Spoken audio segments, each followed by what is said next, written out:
স্বাগতম বন্ধুদের। আজ আমরা চলেছি কোটি বছরের এক বিস্ময়কর ভ্রমণে, হিমালয়ের জন্মকথা। পৃথিবীর গভীর মাটির নিচে টেকটনিক শক্তি, কোটি বছরের সংঘর্ষ আর প্রকৃতির অপার রহস্য মিলেই গড়ে উঠেছে এই মহাকাব্যিক পর্বতমালা। নদীর উৎস, আধ্যাত্মিক সাধনার আসন এবং জীববৈচিত্র্যের এক অমূল্য ভাণ্ডার, সব কিছুর জন্মকথা লুকিয়ে আছে এই হিমালয়ের গহীনে। চলুন ইতিহাস, বিজ্ঞান আর প্রকৃতির এই অপার বিস্ময়কে নতুন চোখে দেখি। নদী, হিমবাহ ও জীবনধারা। হিমালয়ের বুক থেকে জন্ম নেওয়া নদীগুলো গঙ্গা, ব্রহ্মপুত্র, সিন্ধু দক্ষিণ এশিয়ার প্রাণভোমরা। লক্ষ লক্ষ বছর আগে যখন এই পর্বতশ্রেণী তরুণ ছিল, তখন গলিত বরফ থেকে সৃষ্ট হিমবাহের জল ধীরে ধীরে নিচের সমভূমিতে নেমে আসে। এই প্রবাহ মাটিকে উর্বর করে তোলে। সৃষ্টি হয় গঙ্গা ব্রহ্মপুত্র অববাহিকা। ভারতীয় সভ্যতার প্রাচীন নগর যেমন হরপ্পা বা মৌর্য সাম্রাজ্যের কৃষিভিত্তিক অর্থনীতি এই নদীগুলোর ওপরই নির্ভর করেই গড়ে ওঠে। শুধু কৃষি নয়, ধর্মীয় ও আধ্যাত্মিক দিক থেকেও এই নদীগুলি পবিত্রতার প্রতীক। সারা উপমহাদেশের মানুষ আজও হিমালয়ের হিমবাহ থেকে গলে আসা জলকে জীবনদায়িনী হিসেবে শ্রদ্ধা জানায়। ফলে বোঝা যায় হিমালয়ের প্রাকৃতিক জলাধার শুধু ভূতাত্ত্বিক গঠনের জন্য নয়, মানব সভ্যতারও মূল ভর কেন্দ্র। সংস্কৃতি ও পুরাণের মিলন। হিমালয় শুধু প্রাকৃতিক সৌন্দর্যের প্রতীক নয়, এটি দক্ষিণ এশিয়ার সংস্কৃতি ও আধ্যাত্মিকতার অক্ষ। হিন্দু পুরাণে কৈলাস পর্বতকে শিবের আবাস বলা হয়। বৌদ্ধ ধর্মে হিমালয়কে জ্ঞান ও ধ্যানের পবিত্র ভূমি হিসেবে বর্ণনা করা হয়েছে। শত শত বছর ধরে সন্ন্যাসী ও সাধকরা এই পর্বতের গুহা ও আশ্রমের কঠোর সাধনায় মগ্ন থেকেছেন। মহাকাব্য, রামায়ণ, মহাভারত থেকে শুরু করে বাংলা সাহিত্য ও লোককথায় হিমালয়কে দিব্য ভূমি রূপে চিত্রিত করা হয়েছে। স্থানীয় লাদাখি, শেরপা, ভুটানি, নেপালি সমাজের গান, নাচ, উৎসব সব কিছুতেই এই পর্বতের ছাপ রয়েছে। ফলে হিমালয় কেবল ভূতাত্ত্বিক গঠন নয়, এক বিশাল সাংস্কৃতিক ঐতিহ্যের ধারক ও বাহক।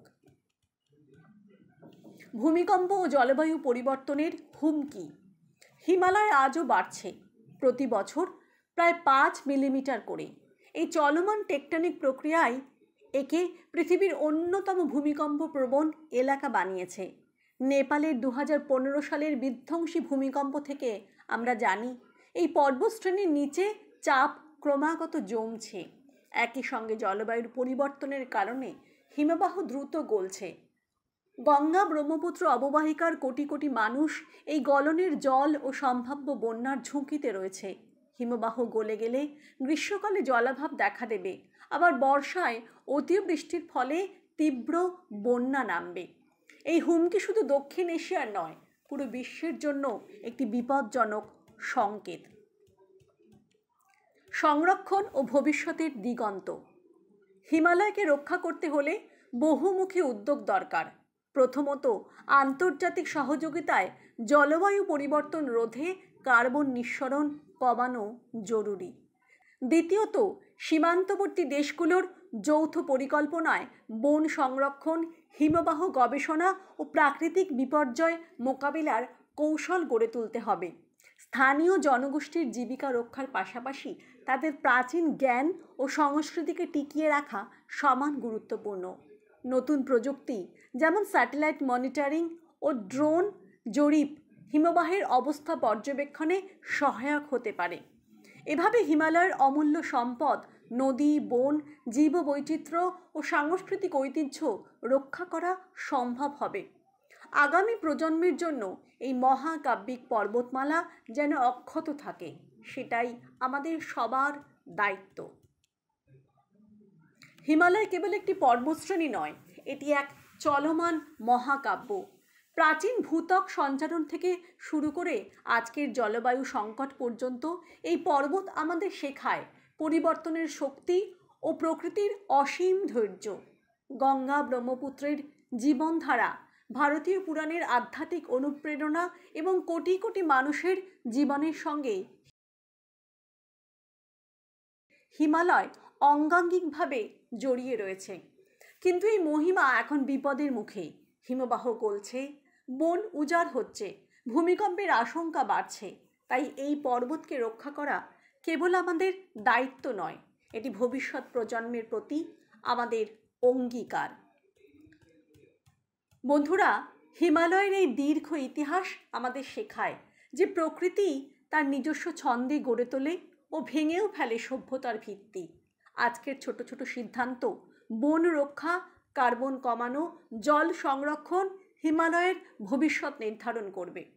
আসুন এই মহান পর্বতশ্রেণীকে শুধু পর্যটনের গন্তব্য নয়, এক অনন্ত পাঠশালা হিসেবে দেখি, যেখানে প্রকৃতি ও মানবতার মিলন ঘটে। যদি হিমালয়ের এই বিস্ময়কর জন্মকথা আপনাদের ভালো লেগে থাকে, তবে এখনই লাইক করুন, আপনার বন্ধুদের সঙ্গে শেয়ার করুন এবং তথ্য তীর্থ চ্যানেলটি সাবস্ক্রাইব করুন। কমেন্টে লিখে জানান হিমালয়ের কোন দিকটি আপনাকে সবথেকে বেশি অনুপ্রাণিত করে। পরের ভিডিওতে কোন বিষয় নিয়ে বিস্তারিত জানতে চান সেটাও জানাতে ভুলবেন না। নতুন গল্প নিয়ে আমরা খুব শিগগিরই আবারও ফিরে আসব।